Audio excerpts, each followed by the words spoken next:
Walang ginikilingan, walang pinoprotektahan, walang kasinungalingan, serbisyong totoo lang. 2 araw bago ang paggunita sa unang anibersaryo ng Maguindanao Massacre, bayan ng Sharif Agwak niyanig ng pagsabog, 2 sugatan. Seguridad sa Maguindanao hinigpitan. Jiggy Manikad magulat live mula sa Cotabato City. Pope Benedict XVI bukas na sa paggamit ng kondom bilang pangontra sa mga nakakahawang sakit tulad ng AIDS. Bulkang Bulusan sa Sorsogon muling nagbuga ng abo. Mga katakam-takam na pagkain mula sa iba't ibang probinsya, tampok sa kakabukas lang na food bazaar sa Taguig. Ilang tradisyonal na awiting Pinoy, may bagong bersyon. At parangal ng Kapuso Network kay 8th Division World Boxing Champion Manny Pacquiao. Si Pacman, nakijamming naman sa Party Pilipinas. Kaya natin to.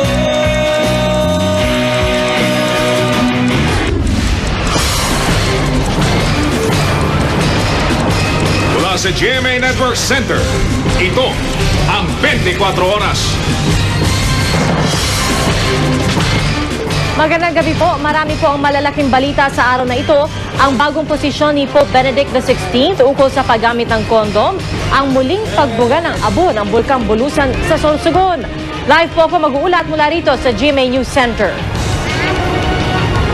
Live naman po ako mula rito sa Cotabato City para iulat sa inyong pinakauling kaganapan kaugnay ng nalalapit na anibersaryo ng Maguindanao Massacre sa November 23 at ang pinakabagong pagsabog sa Sharif Agwak, Maguindanao kung saan 2 katao ang sugatan. Unahin po muna natin ang pagpabona ng Santo Papa sa paggamit ng kondom kung ito'y para makaiwas daw sa mga nakahahawang sakit tulad ng AIDS. Nakatutok si Sherry Ann Torres. Agaw pansin ang sinabi ni Pope Benedict XVI tungkol sa paggamit ng kondom. Sa librong Light of the World, The People, the Church, and the Signs of the Times na sinulat ng German journalist na si Peter Seewald, pwede raw magkaroon ng basihan ng ilang tao na gumamit ng kondom gaya ng male prostitutes. Pwede raw kasi itong ituring na daan tungo sa moralidad at pagiging responsable. Pwede rin daw itong gamitin para makaiwas sa mga nakahahawang sakit. Paliwanag naman ni Caloocan Bishop Deogracias Iñiguez, tagapagsalita ng CBCP, kontra lang daw ang simbahan pag ginagamit ang kondom bilang contraceptive. Siguro the mind of the church when it is used as a preventive, no, for instance from AIDS, yan baka sakaling magkaroon ng mga regulations and church. Ang grupong Democratic Socialist Women of the Philippines o DSWP agad na pangiti sa mga sinabi ng Santo Papa. Maliit na tagumpay raw ito ng mga grupong nagsusulong sa paggamit ng contraceptives, pati na rin sa reproductive health bill. Pero tingin ng DSWP, may iba pang agenda ang Santo Papa kaya naglabas ng kontrobersyal na pahayag. Perhaps that kind of an openness in terms of a statement is also meant to deviate attention from the scandals. Hati naman ang pananaw ng mga Pinoy sa sinabi ng Santo Papa. Mas maganda kung sa may asawa na kasi callboy parang pangit naman pakinggan. Dapat babae lalaki ano. Sa inyo para saan yung kondom? Para sa anong tulong? Lahat pwede. Lahat naman ng lalaki pwede gumamit yun eh. Sherry Ann Torres, nakatutok, 24 Oras. 2 araw bago ang anibersaryo ng Maguindanao Massacre, isang pagsabog po naganap sa bayan ng Sharif Agwak, Maguindanao kanina. 2 sugatan at yan ang tinutukan ni Chino Gaston. Alas 6 ng umaga dumagungdong ang malakas na pagsabog sa Barangay Mother Poblacion sa Sharif Agwak, Maguindanao. Ang pinagmulan, ang motorsiklong ito na tinaniman ng improvised explosive device o IED at ipinarada sa tabing kalsada ng mga di pa kilalang salarin. Ayon sa motoridad, 81mm mortar ang pangunahing sangkap ng bomba. Sa lakas ng pagsabog, halos matumba na ang waiting shed na ito. Tadtad naman ang butas mula sa shrapnel ang mga kalapit na bahay at sasakyan. 2 tao ang bahagyang nasugatan, kasama na si Bailing Uy na nagkakape sa kanyang kubo ng tamaan ng shrapnel sa braso. Nakaupo ko dyan sa purok, nagkape ako. Pagdaan ni Mayor, Yun, nagputok. Nakita ko yung usok. Kumbinsido naman si Salibo Mayor Ahmad Ampatuan na siya ang target ng bomba. Kadaraan lamang daw ng kanyang sasakyan sa lugar nang may sumabog. Ito na raw ang pangalawang tangka sa kanyang buhay. Nangyari ang pagsabog sa kabila ng napakahigpit na seguridad na ipinatutupad ng militar at pulis kaugnay sa pagunita sa Maguindanao Massacre Anniversary. Ako talagang target doon eh. Kasi kagabi may nag-text sa akin na sabi nila, Mayor, mag-ingat ka, kami bomba na ilagay sa'yo. Hindi ko rin pinapansin yun eh. Patalim, di ba? Yung sabog. Ang mga otoridad naman, hindi pa masabi ang tunay na motibo ng mga salarin. So far, wala pa kaming lead, pero ang investigation namin, ongoing pa. Hindi rin inaalis ng ilang source sa militar na maaring panakot din ito sa mga ibig dumalo sa isang taong anibersaryo ng Maguindanao Massacre sa Martes. Ganito rin ang tingin ni Justice Secretary Laila De Lima. May ilang tao daw talaga aniyang walang puso at sukdulan ng sama. Mula rito sa Maguindanao, Chino Gaston, Nakatutok, 24 Oras. At kaugnay pa rin po ng anibersaryo ng Maguindanao Massacre ay mas lalo po nagigpit ang militar sa kanila seguridad sa Maguindanao dahil inaasahan maraming matataas opisyal ng gobyerno, mga taga-media at ibang grupo ang darating. Nagbabalik si Chino Gaston. Sa mga liblib na lugar sa bayan ng Ampatuan, nagpatrolya ang mga tangke bilang bahagi ng clearing operations at panakot sa mga ibig maghasik ng kaguluhan at takot sa 23 ng Nobyembre, unang anibersaryo ng Maguindanao Massacre. Mahigpit din ang inspeksyon sa mga checkpoint papunta sa massacre site sa Barangay Salman. Bukas popostehan ng mga sundalo ang mismong massacre site, pati na rin ang mga lugar sa paligid nito. Nag-deploy tayo ng tropa doon and conducting security operations, particularly doon sa malapit mismo sa massacre site. Sa bayan naman ng Sharif Agwak, dumaan din ang mga tangke sa harap mismo ng mga tahimik at wala ng taong mansyon ng mga Ampatuan. Ilang pang miyembro ng angkan ng Ampatuan at ang kanilang daan-daang armadong tauhan ang pinaghahanap ngayon ng mga otoridad.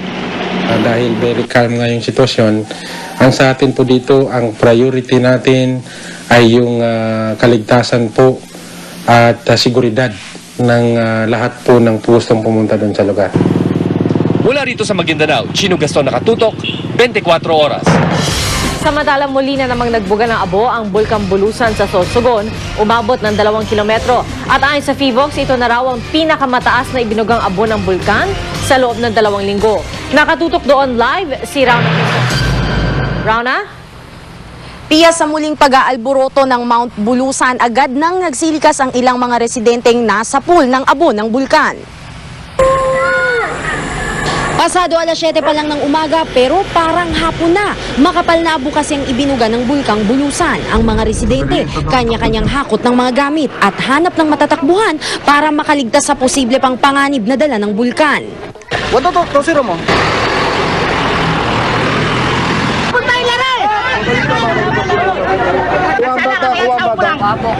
Nangangatog ako eh. Kasabay ang nervyos tsaka ano? Takot. Naririnig ko yung bato tsaka ano? Yung abo. Ang dami. Parang may umaano na mga bato eh. Ang lakas. Parang malalaking mga bato yun. Sa Barangay Bolos na mutiri ng paligid dahil sa abo. Pansamantala ring napatigil sa biyahe ang mga motorista sa Huban. Madulas na kasi ang kalsada matapos mabasa ang abo ng sandaling pag-ambon. Sa Barangay Puting Sapa, truck-truck din ng mga residente ang inilikas.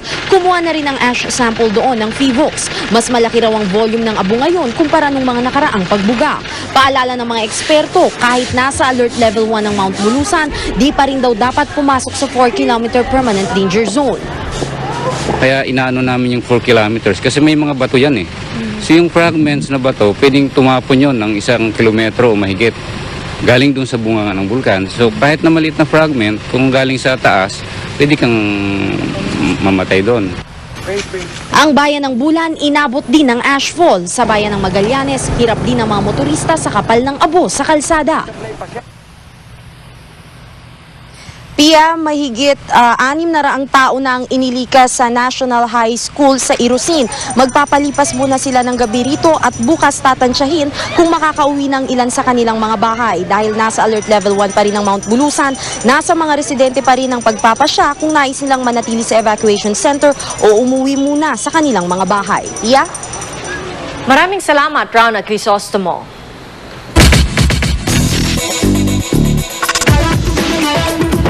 Naghanda po ng pananghalian ng Kapuso Network, bahagi pa rin ng mainit na pagsalubong sa pagbabalik ng ating pambansang kamao na si Manny Pacquiao. Nakatutok si Joseph Moro. Pinangunahan ng salo-salo ni GMA Network Chairman at CEO Attorney Felipe Gozon, President and COO Gilberto Duavit Jr. Binigyan si Pacman ng coffee table book ng GMA. He is a living example. Itong na-achieve ni Manny, nobody has as yet achieved it as far as I know in the whole world. Maraming salamat sa GMA sa welcome party at talagang parang parang may talagang welcome ako. Maraming salamat. Kasama ni Pacquiao ang kanyang mag-iina. Kung ang mga anak ang tatanungin, gusto na sana nila magretiro na sa boxing ang ama na gusto rin ni Aling Junicia. Enough. Yeah, naawa. Masakitan pa, baka kita na baka masagtan. Naintindihan ko naman yung gusto nila pero kaya ko pa naman. Para kay Manny Pacquiao, wala pa raw siyang balak magretiro sa boxing. 6 na buwan lamang daw siya magpapahinga, tapos ready na siya sa isa pang boxing match. Pero may iba pang plano si Pacman, ang mag-aral ng law o abogasya. Itinanggi ni Pacquiao na paghahanda na ito para sa pagtakbo bilang presidente sa 2016.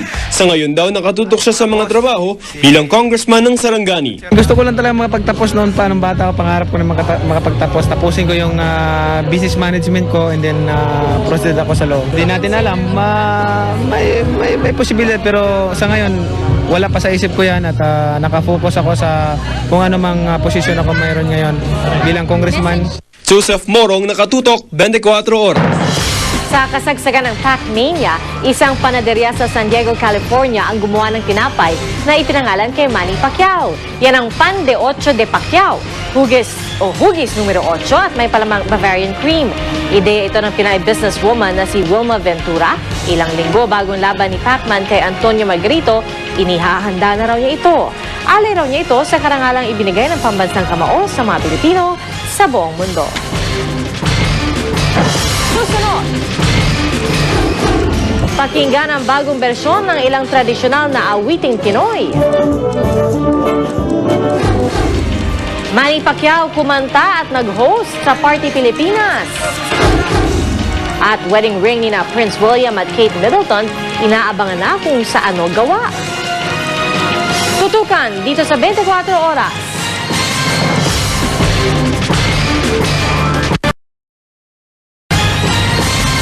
Tila nakakalimutan na raw ng kabataan ngayon ang tradisyonal na musikang Pilipino. Kaya gumawa ng makabagong bersyon ng ilang Pinoy folk song ang grupong Philippine Symphonic Youth Band. Yan ang tinutukan ni Victoria Tula.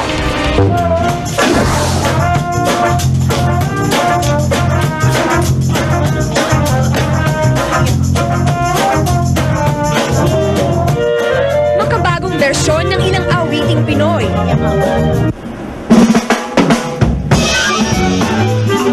Grupong Philippine Symphonic Youth Band o PSYB. Mas malaro, mas upbeat.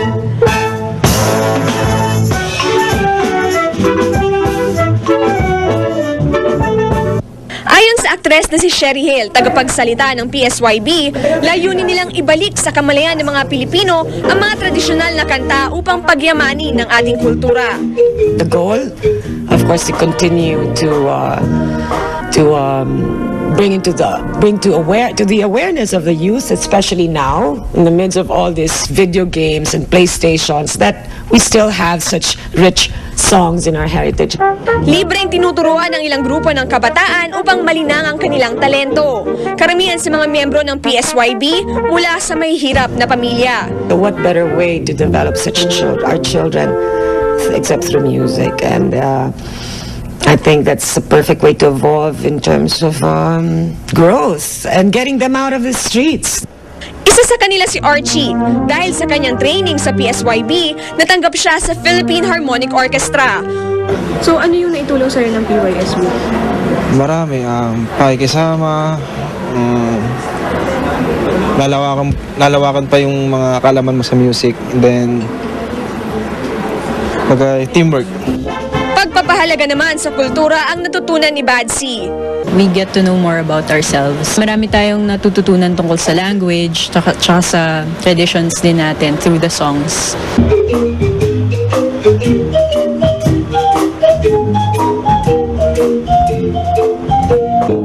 May concert ang PSYB sa CCP sa November 27 na pinamagatang laro, Child's Play at the CCP. Umaasa silang muling manunumbalik sa atin ang pagmamahal sa traditional Pinoy music at ipakilala ang talento ng kabataang Pinoy.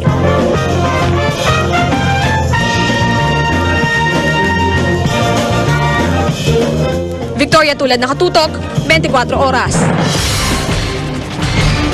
Isa po ko sa mga mamamahayag na inanyayahan noon para mag-cover ng filing ng Certificate of Candidacy ng Noy Vice Mayor na si Ismael Toto Mangudadatu sa pagka-gobernador ng Maguindanao. At kanina po ay binalikan ko at kinumusta ang dalawa sa tatlong mamamahayag na nakaligtas sa karumal-dumal na krimen. Narito po ang aking report. November 20, 2009 na makatanggap ng imbitasyon ng reporter ng Philippine Daily Inquirer sa Gensan na si Achilles Zonyo. Gaya ko, isinasama siya ng isang grupo ng mga mamamayag mula Gensan para sa filing ng Certificate of Candidacy ng Noy Vice Mayor na si Ismael Toto Mangudadatu para sa pagkagobernador ng Maguindanao. Pero sa impormasyong aking natanggap noon, isang bombang itatanim sa daraanan ng mga reporter at kaanak ni Mangudadatu.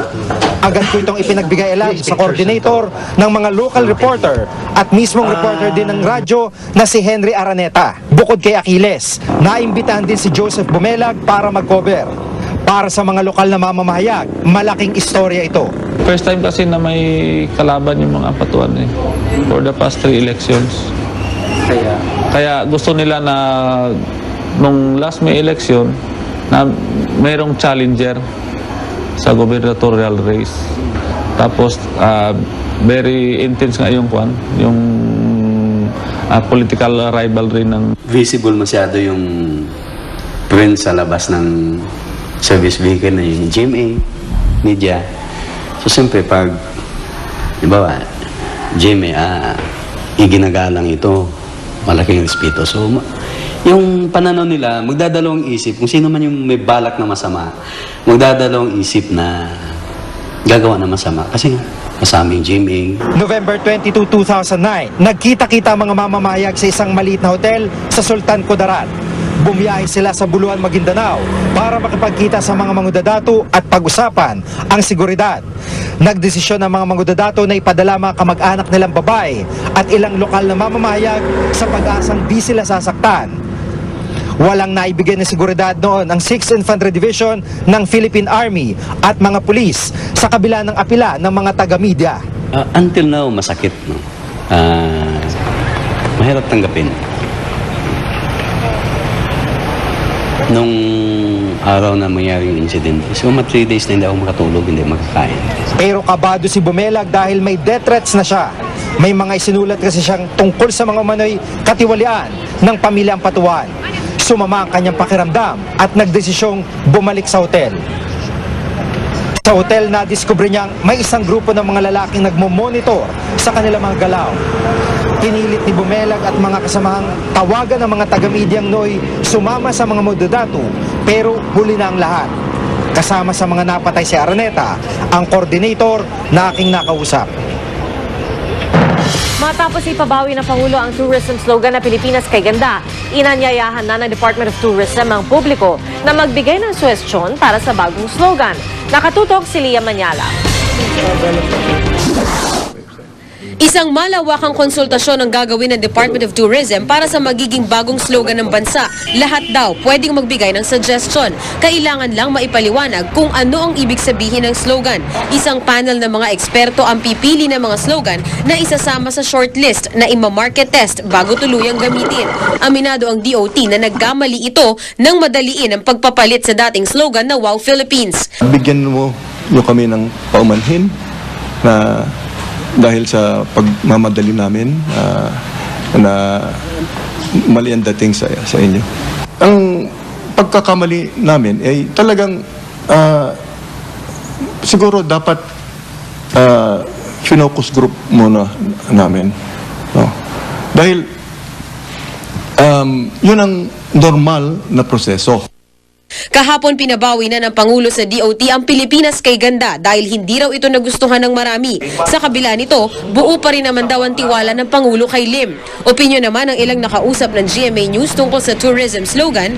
Pwede na yung mga Philippines. Siguro English mas maganda para lahat makakaintindi kaysa dun sa tayo lang nakakaintindi. Pearl of the Orient, parang ganun. Lia Manyalak, Nakatutok, 24 Oras. Matapos i-announce ang engagement ni Prince William at Kate Middleton, susunod kaya ang dalawa sa royal traditions. Wala pa ring wedding date pero inaabangan na kung sa Welsh Code din gagawin ang kanilang wedding rings. Sa Welsh Code kasi tinubog ang mga wedding ring ng mommy ni Prince William na si Princess Diana at ng kanyang lolang si Queen Elizabeth at ng iba pang British monarch. 6 times na mas mahal ang Welsh Code kaysa normal gold. Rare kasi ito dahil sarado na ang mga mine site nito sa UK. More chika later, so stay tuned.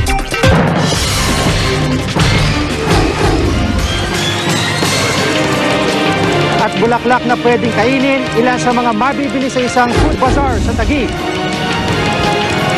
At Manny Pacquiao, pumataw sa kantahan sa Party Pilipinas. Tutukan dito sa 24 Oras.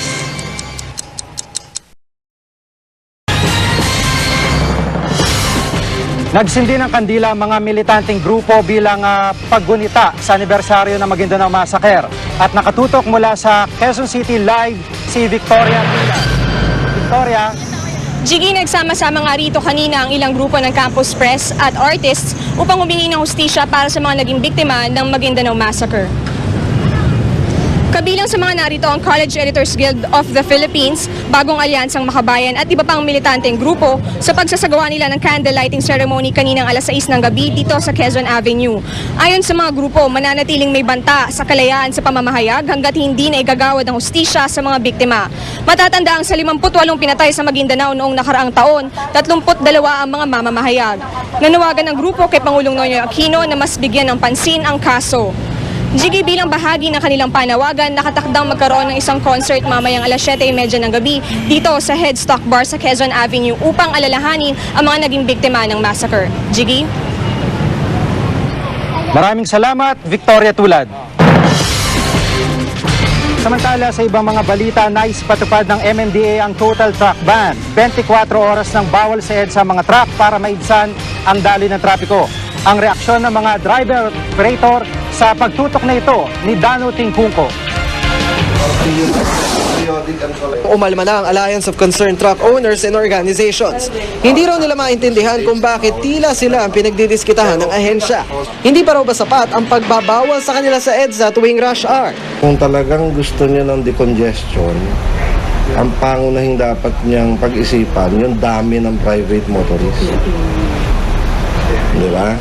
After all, yung private motorist, ikot-ikot, punta ng motel, punta ng club, punta ng kusasan. Ang mga truck, pag bumiyahe, lumabas sa kalsada, definite ang pupuntahan niya, delivery yan. Babala pa nila may direktang epekto raw sa ekonomiya ang total truck ban. Ganito rin ang saloobin ng mga nakakausap naming truck driver. Isa naman kami dadaan na hahanap kami ng daan, di ba? Imbis na, kung dito rota namin, paano? Hanap pa ba kami ng... Saan kami? Kung madaling araw lang paano kami makakagawa ng traffic niyang? Paglilinaw ng MMDA, hindi lang simpleng ban ang kanilang plano ipatupad. Pinag-aaralan na rin daw nila ang pagdadagdag ng mga alternatibong daan bilang solusyon pa rin sa traffic. Dano Tingkungko, Nakatutok, 24 Oras.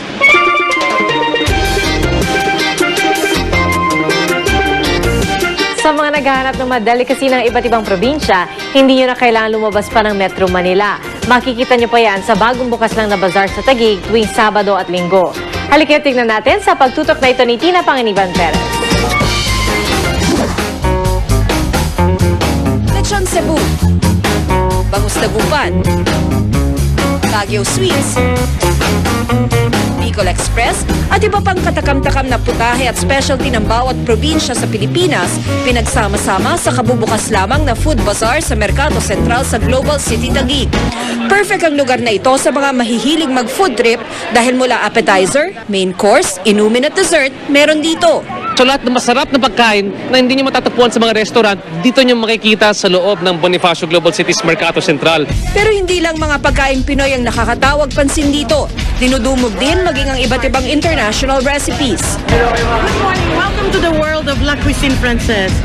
Bukod sa malalaking servings, mga kakaibang gourmet recipe pa ang inahain ng mga batikang chef para sa mga food tripper. Ang malaking grilled burger na ito halimbawa, donut ang ginamit na sandwich imbes na tinapay o regular bun. It's a Krispy Kreme cheeseburger.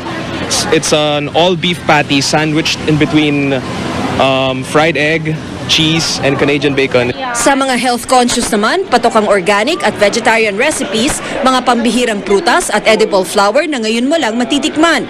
Ang mga pagkain ito, pwede rin panregalo dahil binalot sa kakaibang packaging, tulad ng salted egg na dinamitan ng balat ng mais.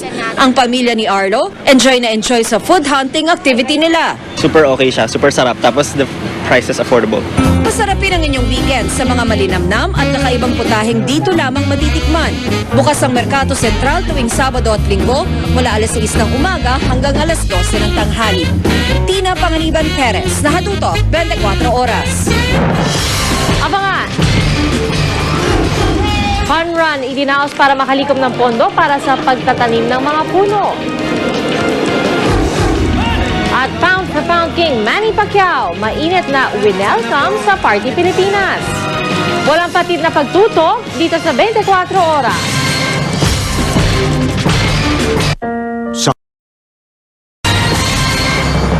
Daan ang lumahok sa Fun Run event ng Haribon Foundation. Layo nitong makalikom ng pondo para matamnan ng mga puno ang 1 milyong ektarya ng lupa. Kabilang sa mga nakilahok sa Million Hectare Walk Challenge 2010, ang Kapuso host na si Suzy Entrata Abrera kasama ang kanyang mga anak at si Survivor Philippines Palau castaway Justin Ferrer, pati na si DSWD Secretary Dinky Soliman. Sa bawat 100 pisong donasyon, isang binhi ng puno ang mabibili at maitatanim sa mga critical na gubat at watershed areas ng bansa.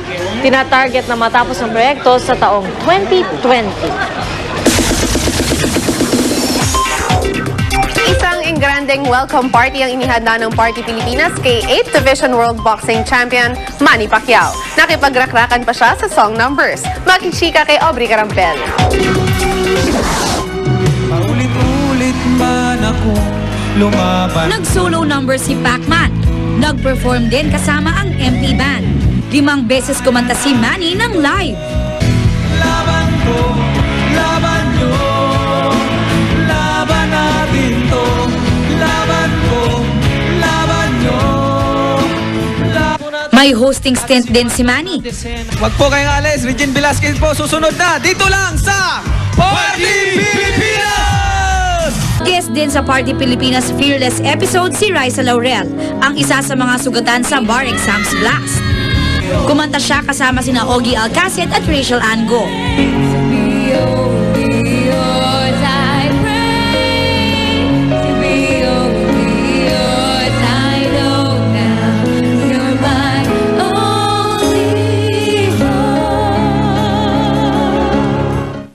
Binigyan pa siya ni Manny ng boxing gloves na may autograph. Ang gulat ako, hindi ko alam. Kasi nagpa-picture lang ako sa kanya. And then I didn't know na may ganito pala. He's willing to help me daw po if ever. I'll just contact him. Sa kabilang studio naman, isang celebratory lunch ang inihanda ng Kapuso Network. Kasama ang GMA executives, advertisers, at members of the press. Dito, biniro pa ni Manny ang TV host na si Grace Lee ng MC ng celebratory lunch kasama ni Chino Trinidad. Parang may kamukha yung kapartner mo. Ano naman, ha? Sino? Sinabi ko lang na may kamukha eh. Bakit ganyan naman? May sinabi ba ako? Wala naman ah. Actually, maraming nagsabi sa akin. Bakit sino makamukha mo? Parang may kamukha ka. Hindi na natin banggitin. Huwag na. Nagtuloy-tuloy naman ang selebrasyon ng Pacman Day Sunday hanggang sa Showbiz Central, kung saan live na nag-guest si Manny, kasama ang kanyang mag-iina at si Mommy D. Bukas, balik kamera na si Congressman Manny. Sa lahat ng mga fans, mga kapuso, maraming salamat po sa inyong lahat. at lahat ng mga tao na sumuporta at nagdarasal palagi. Sana wag po kayo magsawa at wag po natin kalimutan magdasal sa Panginoon. Aubrey Carampel, Nakatutok, 24 Oras. That's it for Chika Minute. Have a great week ahead, mga kapuso. Ako po si Luan D. Pia, Jiggy. Salamat, Luan. At yan po ang mga balita aming tinutukan sa nakalipas na 24 oras. Maraming salamat sa inyong pagtitiwala. 34 na araw na lang, Pasko na, at ngayong Kapaskuhan, tandaan po natin ang kahalagahan ng pagbibigayan na mula sa puso. Mula sa tahanan ng katotohanan, ako po si Pia Arcangel. Ako po si Jiggy Manikad. Ito ang GMA. Walang kinikilingan, walang pinoprotektahan, walang kasinungalingan. Walang bahid politika, serbisyong totoo lamang. At dahil hindi natutulog ang balita, Nakatuto kami 24 oras.